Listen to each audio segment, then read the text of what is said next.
Ser podcast.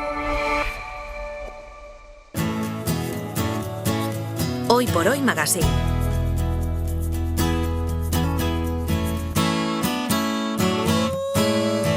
Ser podcast. ¿Cuántas son las cosas que yo aprendí? Muchas las que hicimos, muchas más que hacer, pero lo más importante y serio fue pasarlo bien. Hoy vamos a darle la vuelta al reloj. Comienza el pretérito pluscuamperfecto y vamos a empezar a echar la vista atrás para ver cómo hemos cambiado, para entendernos y para recordar, o bueno, para descubrir cómo sucedió algo que nos marcó. Y este tiempo ya pasado lo conjugamos semana a semana con la ayuda de Ana Oslé. Hola, Ana. Hola, ¿qué tal? Solemos seguir la pista de un objeto, una noticia, un personaje. Y hoy vamos a hacer las tres cosas a la vez. Mira Seguimos un coche automático, un secuestro y al pichichi de la liga. Me metieron allí en un cuarto, yo a ellos nunca los he visto, solamente me decían que me tranquilizase porque a mi persona no le iba a pasar absolutamente nada, que sabían que era un gran deportista, una gran persona y que ellos también me admiraban. Vamos a conjugar el secuestro en marzo de 1981 de Enrique Castro, Quini, jugador del FC Barcelona, una de las estrellas del momento, que estuvo secuestrado 25 días. Barcelona, 25 de marzo de 1981. La noticia ha corrido como la pólvora entre los aficionados. El futbolista Enrique Castro, Quini, ha sido liberado por la policía.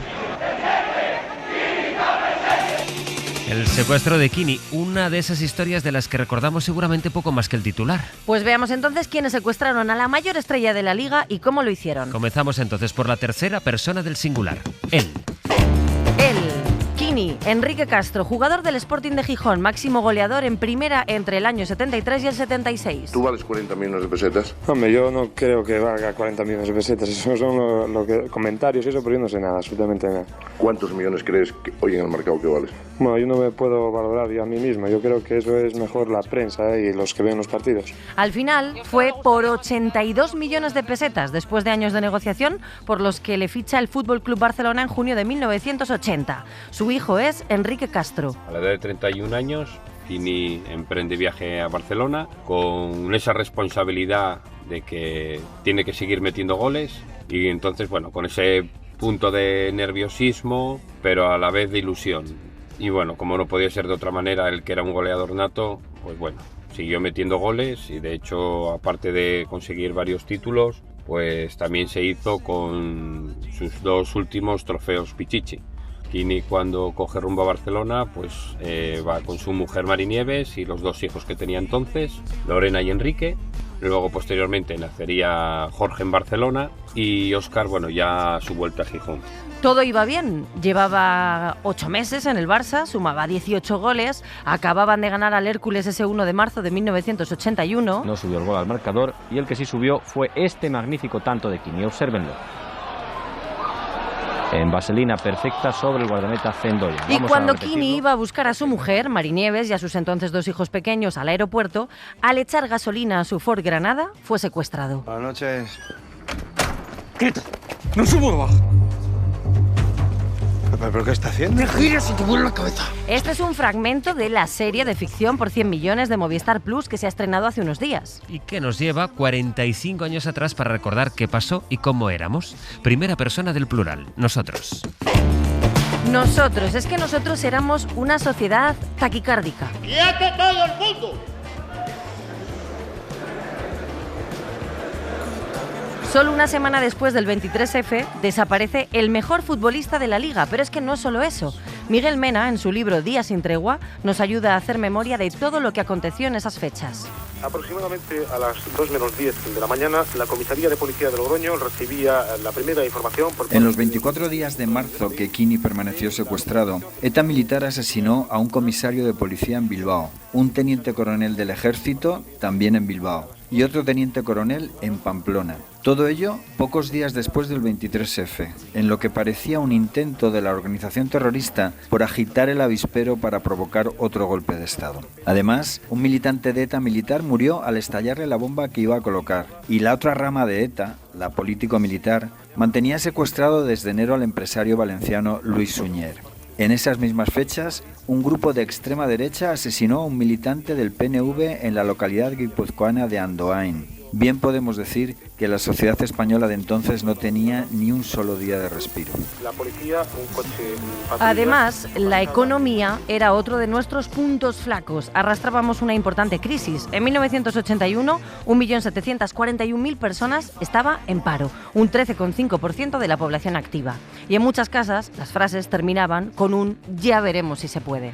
Nos vinimos de Madrid cuando a mi marido le destinaron aquí, al campo. Uf, ¡qué cambio! Esto nos gusta, pero al principio, ¿cuántos problemas? Mira, por ejemplo, un televisor a color para ver el 1-2-3, Aplauso, Dallas o para seguir la Liga costaba entre 70 y 100.000 pesetas y el salario medio mensual de un español se acercaba a las 50.000.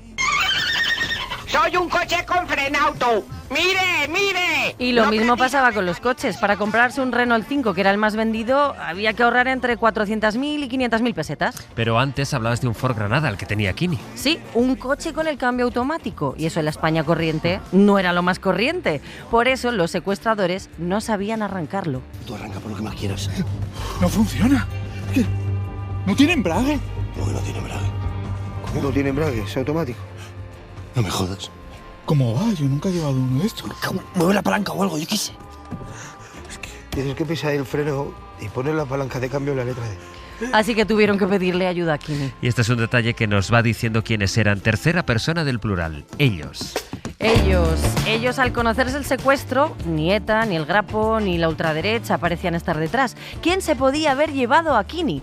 Uriol Capell ha dado forma como co-guionista a su historia en Por 100 millones. Los secuestradores eran 3 trabajadores, 3 mecánicos que tenían un taller en un sótano en Zaragoza, y a los que no les iba nada bien. Estaban en el paro, no tenían ya subsidio y no tenían medios. Entonces el secuestro nació de la desesperación. Eran gente de clase trabajadora que ni antes ni después habían tenido ningún tipo de contacto con la delincuencia. Y sí que documentándome me llamó mucho la atención los jóvenes que eran. O sea, tenían entre 29 y 26 años. Nadie de su entorno sospechó nada porque es que eran, no diré arquetipos, pero eran gente muy normal, muy de eso, de clase trabajadora y en algún momento algo hizo chimpún flash en su cabeza.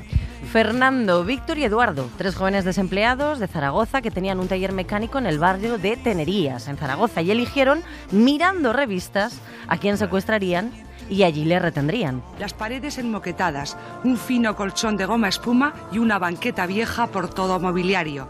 Papelera, 2 recipientes para las necesidades primarias, libros y revistas diseminados por el suelo. En esas condiciones, en un espacio de 8 metros de superficie, estuvo 25 días. Sí, Uriol Capell. Era un sótano muy cerca del río Ebro, con lo cual la humedad era brutal, o sea que podía escurrir la ropa. Era un cubículo muy estrecho donde apenas se podía incorporar. Tenía una vacinilla y tenía pues un cubo para hacer sus necesidades y le alimentaban a base de bocadillos, refrescos, algún yogur. Así que el encierro fue en unas condiciones muy duras. Eso que contado por el propio Kini, siempre hubo un intento de que él estuviera bien dentro de las posibilidades. Le dejaron un ajedrez con un libro de jugadas para que se entretuviera, le pasaban revistas, libros, llegaron a ponerle un televisor para hacérselo más llevadero y poder ver el partido de España-Inglaterra, que es lo que estaba haciendo justo cuando le liberaron. Ellos, los secuestradores, no quisieron tenerle allí tanto tiempo. Ellos no querían eso, querían resolver el secuestro cuanto antes, pero es que se les hizo bola. Tú no pierdas la forma. No puedes quedarte sin el pichichi. Sí, pa' pichichi estoy ahora. Enrique, no digas eso ni en broma, ¿eh? Tú vas a ser el pichichi de la temporada 80-81, eso te lo prometo. Tercera persona del plural. Ellos. Ellos los que tenían que buscar esta aguja en el pajar, los polis, los grupos Omega de la Brigada Antiatracos de Barcelona, los más preparados. Juan Martínez Ruiz era uno de esos policías. El grupo de atracos lo componíamos 20 inspectores y un inspector jefe. Esos años en los que apareció la droga, la gente joven se volvió dependiente de ella y lo fácil en aquella época era atracar bancos y robar joyerías. los medios con los que contábamos eran cero.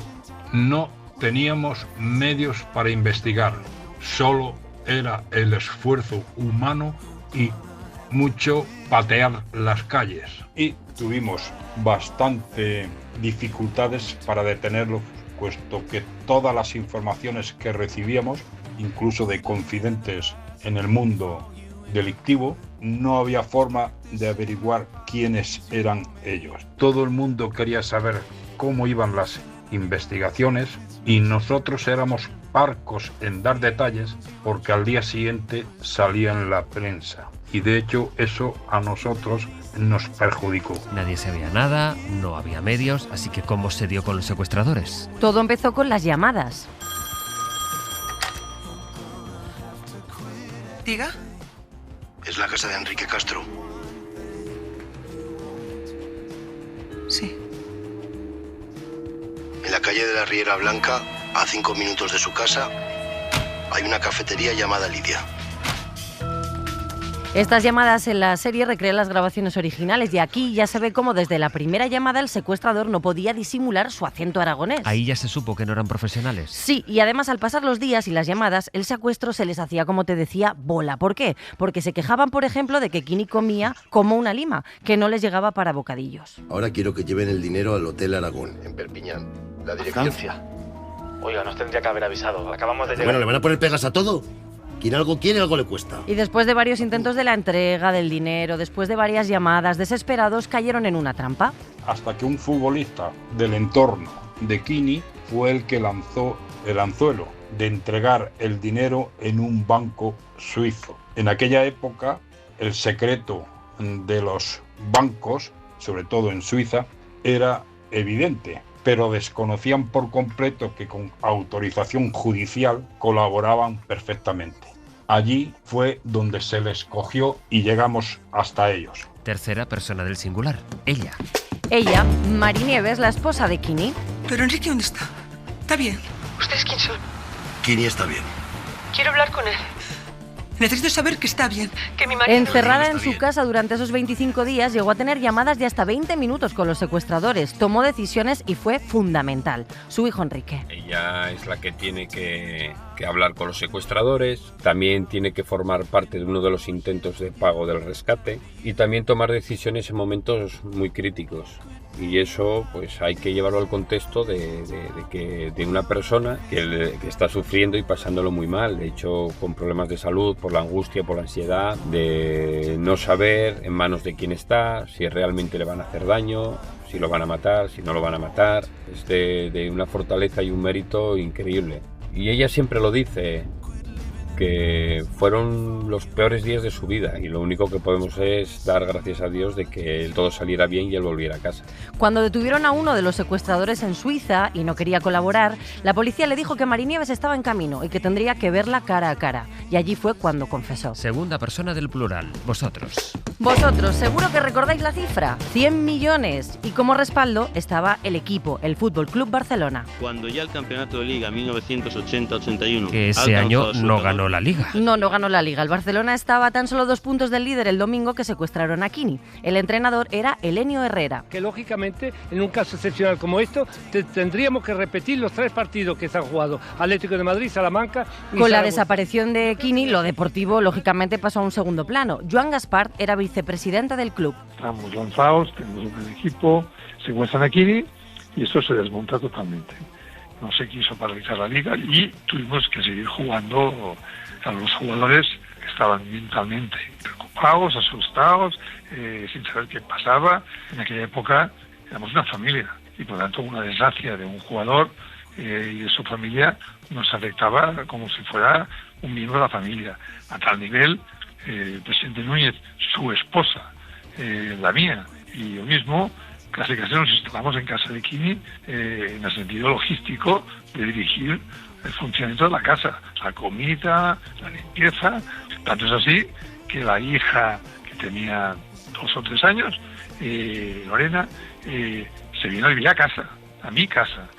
¿Tú recuerdas qué hacía Kini cuando lo liberaron? Bueno, has dicho antes que estaba viendo la selección española jugando por la tele, ¿no? Sí, pues mira, la vio además ganar en Wembley. Y cuando la selección llegó al aeropuerto, Fíjate qué pasó. Aquí está Pepe Santamaría, está Joaquín, Maceda, Marcos y Juanito. ¿Cuándo se enteraron ustedes de que Kini había sido liberado? De verdad que cuando subí a tocar y se lo dije a todos, aquello fue tremendo, ¿no? Una alegría, unos saltos impresionantes. Creo que ha sido la alegría más grande de la noche de ayer. Y nos queda la segunda persona del singular, tú. La segunda persona del singular, tú. ¿Tú qué recuerdas y con qué te quedas? Nacho García Velilla es el director y co-guionista de Por 100 millones y con esto es con lo que se queda. La conclusión y la lección que saco es sobre el perdón, ¿no? Sobre ese perdón de Kini, que su figura humana trasciende mucho más que la de futbolista. Y cómo pues supo o quiso entender y tener algo de empatía hacia la gente que le tuvo encerrado durante casi 25 días, ¿no? Esa lección que dio sobre el perdón a mí me parece muy, muy bonita, muy única y actualmente muy necesaria. Kini nunca olvidó el secuestro, pero pidió el perdón para esos 3 jóvenes desesperados y renunció por escrito a la indemnización de 5 millones recogida en la sentencia. Aún así, fueron condenados a 10 años de prisión. La historia de Kini, tanto tiempo después. Ana, gracias. A ti. Para no perderte ningún episodio, síguenos en la aplicación o la web de la SER, Podium Podcast o tu plataforma de audio favorita.